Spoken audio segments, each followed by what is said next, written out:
So, all right, let's get to LeBron.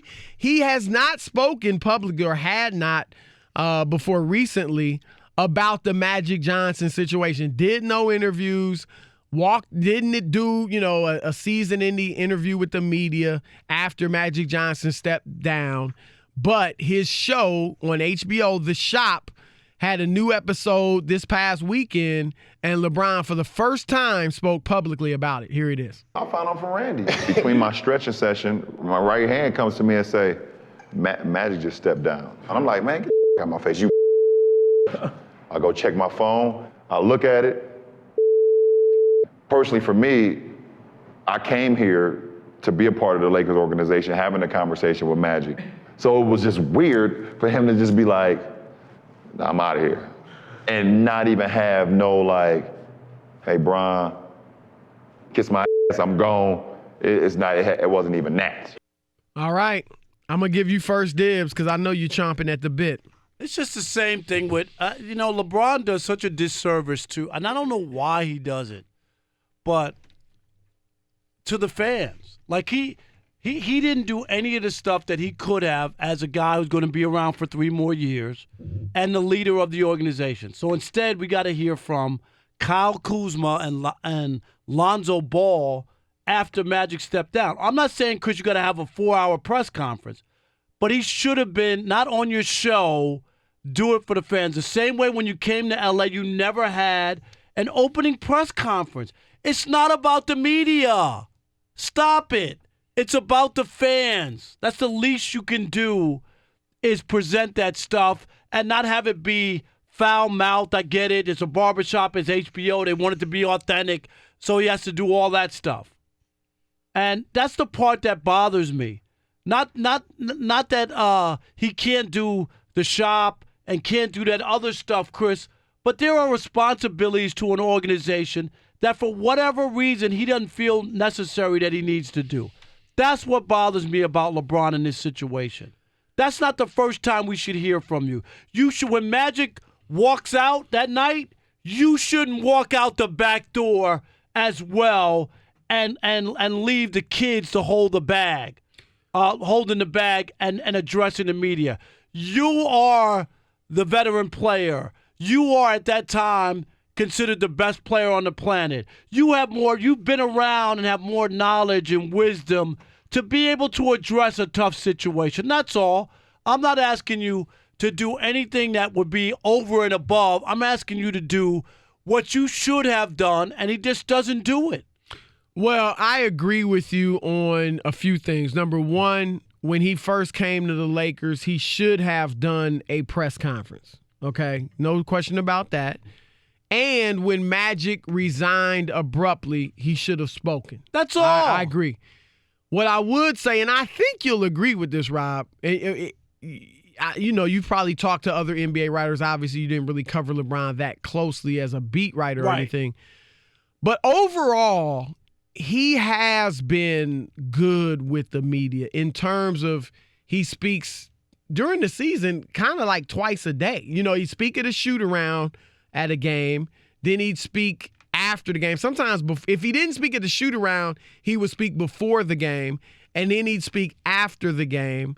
And then on practice days, he typically speaks. So a lot of players take more days off from the media than LeBron. So I'll just say that. He is professional in that regard, and for the most part, he handles his media responsibilities well. But I do agree with you that on these few occasions you mentioned, he was in the wrong. Now, this situation where, and I'm in the media just like you, so I would love for LeBron to have a press conference or speak to one media person he chooses or whatever it may be and share your thoughts. But he's looking at it as this is, I want to do it on this show, which obviously is his show, and a lot of people would tune in to watch it.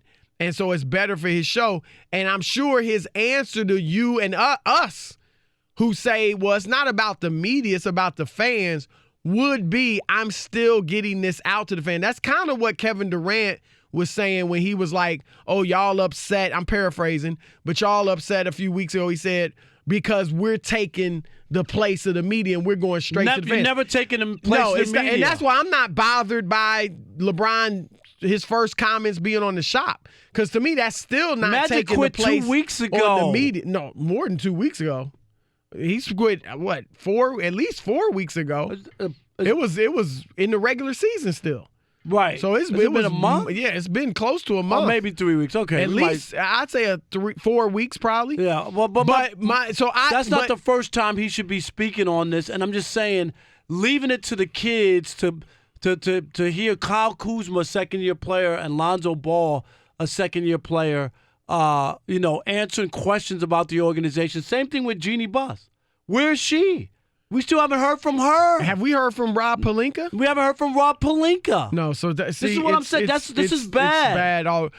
What'd you think, though? I thought his comments were actually the natural, normal human response that anybody would have. Well, of course he was shocked. Yeah, because Magic didn't know he was doing it until he walked downstairs and realized he was powerless. No, he knew. I didn't think he knew. He knew. He did an impromptu. Yeah, but he knew what look, Magic Johnson. There's 2 people he should have told, at least. Jeannie Buss and LeBron James. I'm, excusing his family and stuff. Jeannie Buss and LeBron James. Now, if he and Jeannie had a falling out, an argument, whatever, a disagreement that led him to do this, then okay, you want to get back, you're not telling her. But you should have told LeBron James. He owed that to LeBron. Magic wants his legacy as a front office person with the Lakers to be that he got LeBron James there. Did he? Or was it Hollywood? No, I think LeBron was coming for the most part anyway. And I know he's got to get credit. Magic is right. He's going to tell you, and he's told us, I got LeBron. You got LeBron because you two have a special relationship. I'm not going to say a friendship, but just because of their stature in the game, their superstardom, their business interests off the court, and the fact that they want to utilize their position in the NBA as a celebrity to build up the African-American community and things like that, and the fact that they've been compared to one another from day one of LeBron's career, I think all of that created a special relationship between those two. They kind of felt like, we're similar. And that's why Magic alone got the meeting on July 1st with LeBron. All that being said, I think he owed it to LeBron to let him know. Just a heads up, hey, man, look, we'll talk about it more later, but I'm stepping down. Yeah, but that's why I thought it was impromptu, because it just seemed like he didn't think it out. He walked down there, saw the media, and was like, I'm out of here. You know what I mean? Like, so you think he thought, like, that moment, like when he went to the arena, he didn't know. He didn't know for sure, and I don't know if he met with Jeannie or there was some sort of. I mean, that's Matt. He's emotional. But that's what it felt like to me, because there was no planned press con. He walked down, and they were waiting for Luke, right? And the media. Luke, I think, had just gotten finished. Just got finished. So all the media was there, and then he like hijacked the press conference stand. Okay, so I was on Undisputed today with Skip and Shannon. And Skip's theory, and part of this was because of LeBron's wording during, the shop, when he said Magic could have at least been like, hey, LeBron, I'm out of here. Skip believes that Magic basically was disappointed in LeBron, his behavior, his play, and that he was like, this dude ain't what I thought he was. I'm out of here. And he feels like LeBron sensed that, and that's why he worded, instead of saying he could have came to me like, "Hey, Brian, I'm out of here. We'll talk later." LeBron did put it in a negative context, right? He could have came to me and said, I'm out of here. So that's Skip's theory. I don't necessarily buy it. I was talking to somebody today that it's not a great source, but they said there is something there. I'm not sure though at this point. I don't know if it goes that far, too, and it was thought out that way. I mean, he met with LeBron for 3 hours, that week, a couple days before, he and Rob Pelinka. So it was just a strange situation. That's why I thought it was impromptu. I really did because of that, Chris, because if you really had thought it out, you would have gone to LeBron and say, man, you know what?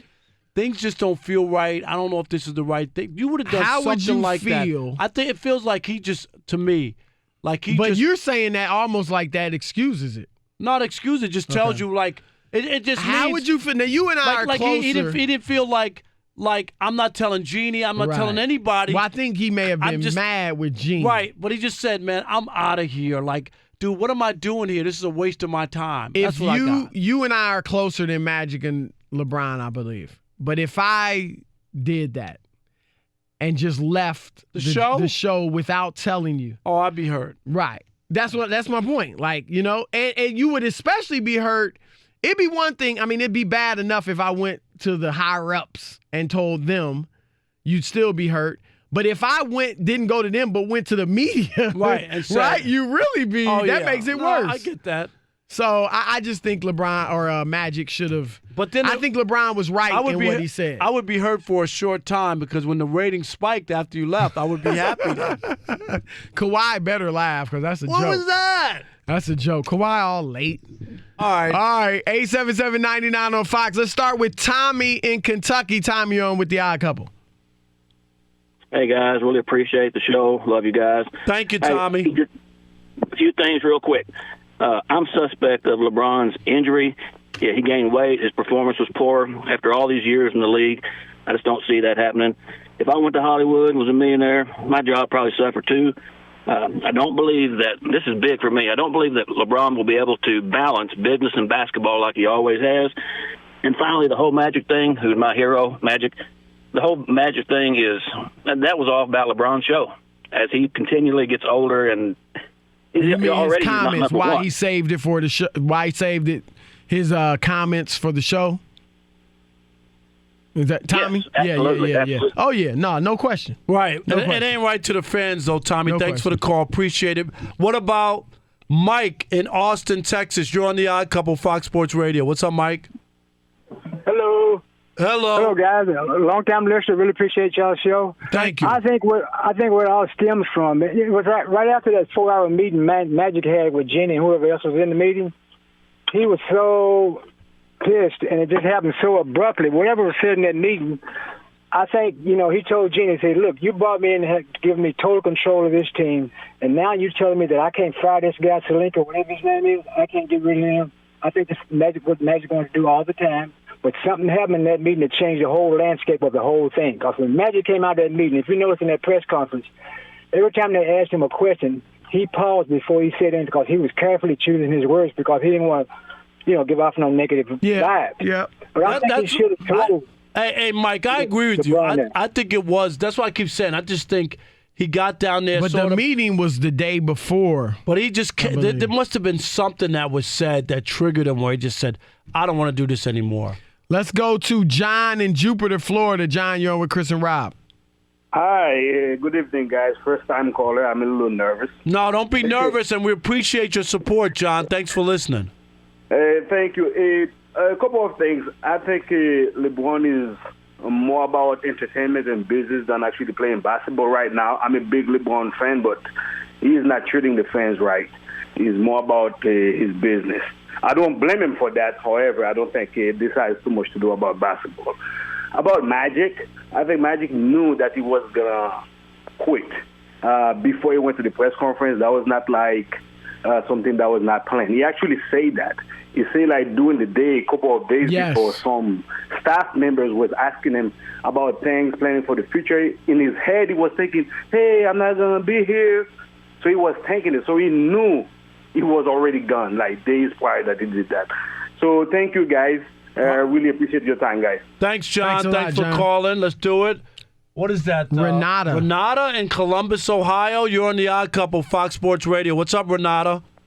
Hello, I love your show. Oh, Thank you. Thank That's you. a nice name, too. That I is. was thinking that. That's a nice You name. know what? I stayed at a Renata Inn, and you know what? I got bed bugs. Renata. Oh, I'm sorry. That was one of his better ones. Renata, you sparked a good joke out of Rob Yeah, Parker. thank you. I appreciate that, Renata. All right, go ahead. Could it possibly be that Magic Johnson and LeBron James got into it, and that's why Magic didn't say anything to him? because he already took the pictures with Jeannie. I don't think they got into it. It's possible, as I said, Skip Bayless's theory is that Magic was just disappointed with LeBron's play. It's possible they had a disagree. I definitely don't think it was anything heated, like that. It doesn't seem like that, but it could have been. She makes a good point. Maybe they weren't talking, or there was a rub. Do you know what I mean? Where you're maybe the whole thing with the Anthony Davis situation that it didn't get done. There was just tension, maybe. But I don't think they had a tete-a-tete. I certainly don't think that. But, yeah, maybe there was some tension there. Maybe, LeBron noticed it was a little different and vice versa. Hey, Renata, thank you. Let's go to Tony in Charlotte. You got 30 seconds, Tony. Hey, guys, I love your show. I want to talk to you real quick. I got a hot take. I feel like this whole situation is classic LeBron being the most sensitive of all time. My man. And when I say that, I mean he took the Magic situation. Oh, I'm not going to tell the fans. I know it was a heat of a moment type of thing, but I felt this is LeBron's way of saying I'm gonna do the same thing. It's petty on his part.